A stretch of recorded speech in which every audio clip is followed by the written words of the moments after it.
السلام علیکم ورحمۃ اللہ شیخ محترم. سب سے پہلے تو بہت بہت ماشاءاللہ آپ کو حج مبارک ہوئے، عید مبارک ہوئے. یہ کتاب میں ابھی کھول کے دیکھ رہا ہوں، الجام الکامل 7 جلدوں والی 5ویں جلد پر میں ہوں. تو ماشاءاللہ صحیح ہے. آپ کہہ لیں کہ کاغذ بھی بہت نفیس استعمال ہوا ہے، ہلکا بھی نہیں ہے، اچھا کاغذ استعمال ہوا ہے. اور لکھائی کا مجھے خوف تھا کہ چھوٹی ہوئے گی کافی، لیکن لکھائی بھی مناسب ہے. یعنی بزرگ حضرات شاید نہ پڑھ پائیں، لیکن آپ کہہ لیں جو طلاب العلم ہیں، میری عمر کے ہیں، نوجوان ہیں، ان کے لیے اتنا مشکل نہیں ہونا. مناسب لکھائی ہے. خاص طور پہ جو بولڈ میں ہے نا، جو احادیث ہیں، وہ فونٹ بالکل ہی مناسب ہے. اس کے علاوہ نیچے جو آپ کہہ لیں اس کی تخریج ہے نا، جس طرح حسن، رواہ احمد وغیرہ وغیرہ، تو اور اس پہ میرے خیال سے اس کی سند پہ کچھ کلام ہے، تو وہ تھوڑی سی چھوٹی ہے. لیکن اتنا کوئی آپ کہہ لیں فرق نہیں پڑتا میری عمر کے نوجوان لڑکے کو. بہرحال بزرگ حضرات شاید نہ پڑھ پائیں، لیکن ماشاءاللہ بہت نفیس پرنٹ ہے، اور بہت اچھے ترتیب سے اس کو یہ آپ کہہ لیں کہ انہوں نے پرنٹ کیا ہے اور ایڈٹ کیا ہے، فارمیٹ کیا ہے.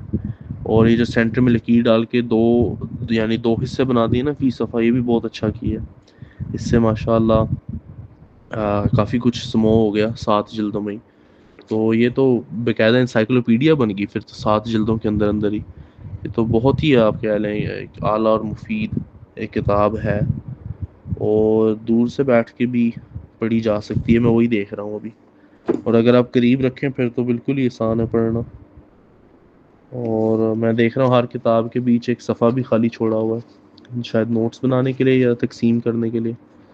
تو یہ ایک ہے. باقی ماشاءاللہ اس کی جلد بھی بہت اچھی ہے، بہت اچھی جلد ہے اس کی الحمدللہ.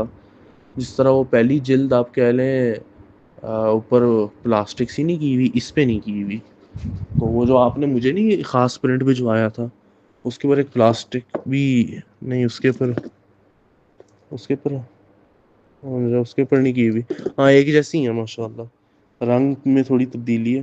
باقی ماشاءاللہ بہت اچھی کتاب ہے. جزاک اللہ خیر. السلام علیکم ورحمۃ اللہ. یہ میرے ایک دوست نے خریدی ہے، تو وہ میرے پاس امانت میں لکھوا دیتا ہے اپنی کتابیں. تو الحمدللہ بڑی خوشی بھی دیکھ کے ماشاءاللہ بہت ہی اچھی ہے. اللہ سبحانہ تعالیٰ ہمارے رزق میں برکت عطا فرمائے، اور آخرت میں اس کو ہمارے لیے صدقہ جاریہ بنائے. جزاک اللہ خیر شیخ محترم. بہت آپ کی محنت ہے، اور بہت یہ ایک اچھا کام ہے امت کے لیے، اور الحمدللہ ہمارے لیے. السلام علیکم ورحمۃ اللہ.